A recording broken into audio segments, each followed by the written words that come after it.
1000 సంవత్సరాల క్రితం. అప్పుడు మనకిప్పుడున్నట్టు పెద్ద పెద్ద మెషీన్లు లేవు, ఏమీ లేవు. అలాంటి టైంలో పూర్తిగా గ్రానైట్ రాయితో కట్టిన ఒక అద్భుతమైన కట్టడాన్ని ఊహించుకోగలమా? అదే తంజావూర్లోని బృహదీశ్వర ఆలయం. ఇది కేవలం ఒక గుడి కాదు. అప్పటి ఇంజనీరింగ్, వాళ్ల నమ్మకం, కళ వీటన్నింటినీ కలిపి గ్రానైట్ రాయితో రాసిన ఒక సింఫొనీ లాంటిది. అసలు ఈ ఆలయం గురించి చెప్పగానే అందర్నీ ఆశ్చర్యపరిచే ఒక విషయంతో మొదలుపెడదాం. కేవలం 7 ఏళ్లు, అవును నిజమే, 1000 ఏళ్ల క్రితం ఎలాంటి టెక్నాలజీ లేని టైంలో లక్షల టన్నుల గ్రానైట్ రాళ్లతో ఇంత పెద్ద గుడిని కట్టడానికి పట్టిన టైం జస్ట్ 7 ఇయర్స్. అసలిదెలా సాధ్యమైంది? ఆలోచిస్తేనే ఆశ్చర్యంగా ఉంది. ఇక్కడే అసలు ప్రశ్న మొదలవుతుంది. ఆ రోజుల్లో, అంటే 11వ శతాబ్దంలో ఒక సామ్రాజ్యం ఇంత గొప్ప పని ఎలా చేయగలిగింది? సరే, ఈ గుడిని ఒక కట్టడంలా కాకుండా మనం సాల్వ్ చేయాల్సిన ఒక పజిల్లాగా చూద్దాం. అసలు చోళులు ఈ అద్భుతాన్ని ఎలా సాధించారు? దీని వెనక ఉన్న సీక్రెట్స్ ఏంటి? సరే, అయితే ముందుగా మనం తెలుసుకోవాల్సింది అసలు ఎందుకు కట్టారు ఈ ఆలయాన్ని? ఇది కేవలం ఒక రాజు ఆలోచన నుంచి పుట్టింది కాదు. ఒక చక్రవర్తికి తన సామ్రాజ్యం గురించి ఉన్న ఒక పెద్ద విజన్కి ఇది నిదర్శనం. అంటే విషయమేంటంటే, ఈ గుడిని కేవలం దేవుడికి పూజలు చేయడానికి మాత్రమే కట్టలేదు. ఇది ఒక పవర్ స్టేట్మెంట్. చోళుల రాజకీయ శక్తికి, శైవమతం యొక్క గొప్పతనానికి, అంతేకాదు సౌత్ మరియు సౌత్ ఈస్ట్ ఏషియా మొత్తం మీద వాళ్ల కళలకి తిరుగులేదు అని చెప్పడానికి కట్టిన ఒక బలమైన సింబల్ అన్నమాట. ఈ గుడిని కట్టిన టైంలైన్ చూస్తే మనకొక క్లారిటీ వస్తుంది. క్రీస్తు శకం 985లో మొదటి రాజరాజ చోళుడు రాజయ్యాడు. ఆయన టైంలోనే చోళ సామ్రాజ్యం పీక్స్కి చేరింది.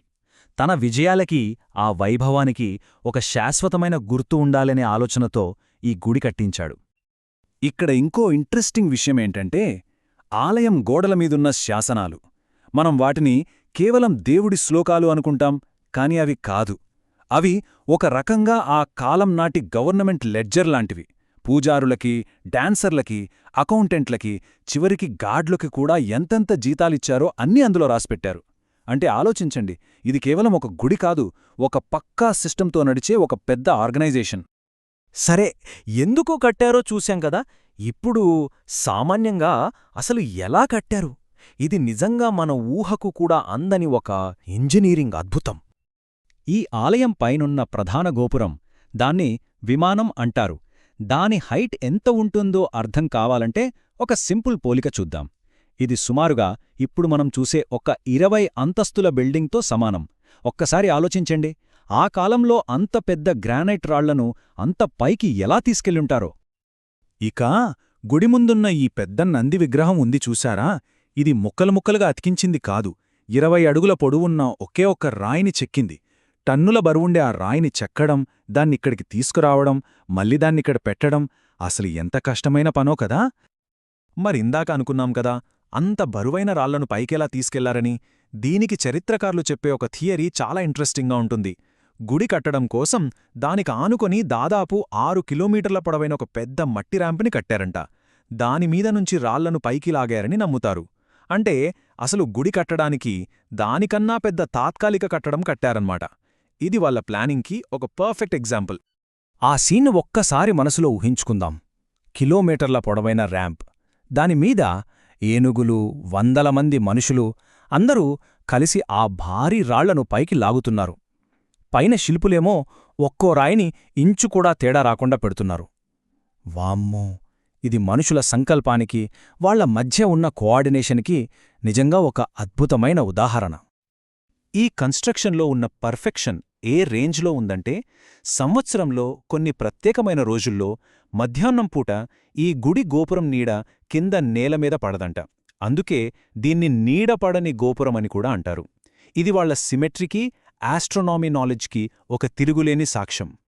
సరే, ఇప్పటిదాకా మనం హిస్టరీ, ఇంజనీరింగ్ గురించి చాలా మాట్లాడుకున్నాం.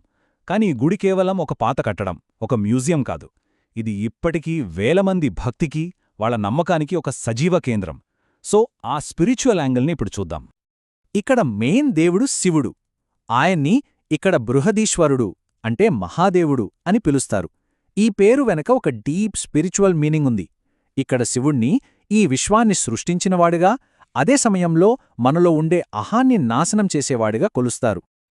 ఈ గుడిలోకి వెళ్తే అదొక 1000 ఏళ్ల పాత కట్టడంలా అస్సలనిపించదు. ఎందుకంటే ఏడాది పొడవునా పండగలతో ఉత్సవాలతో ఈ ప్లేస్ ఎప్పుడూ లైవ్లీగా ఉంటుంది. మహాశివరాత్రికి జరిగే పూజలు కానివ్వండి, బ్రహ్మోత్సవాలు కానివ్వండి, ఎప్పుడూ భక్తితో కళకళలాడుతూ ఉంటుంది.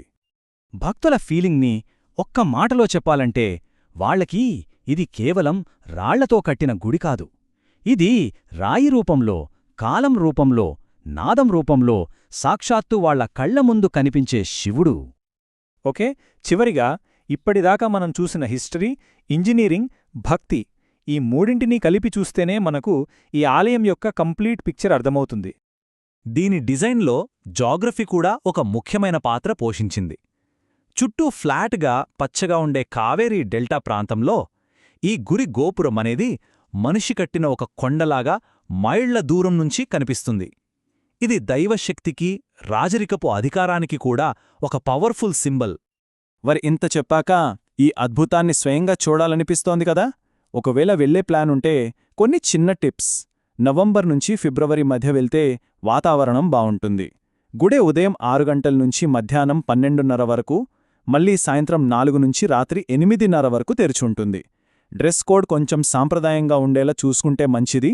ఇక ఎంట్రీ ఫీజ్ ఏమీ లేదు, ఫ్రీ. సో ఫైనల్గా చెప్పాలంటే బృహదీశ్వర ఆలయం అనేది కేవలం ఒక కట్టడం కాదు. ఇది గ్రానైట్ రాయితో చెక్కిన చరిత్ర, జాగ్రఫీని దైవత్వంతో కలిపిన ఒక కళ. ఒక గొప్ప సామ్రాజ్యం తమ విశ్వాసాన్ని ప్రపంచానికి చాటి చెప్పిన విధానం. మనిషి సంకల్పం ఎంత గొప్పదో, అదే సమయంలో కాలం ముందు అది ఎంత చిన్నదో కూడా ఈ గుడి మనకు ఎప్పుడు గుర్తుచేస్తూనే ఉంటుంది.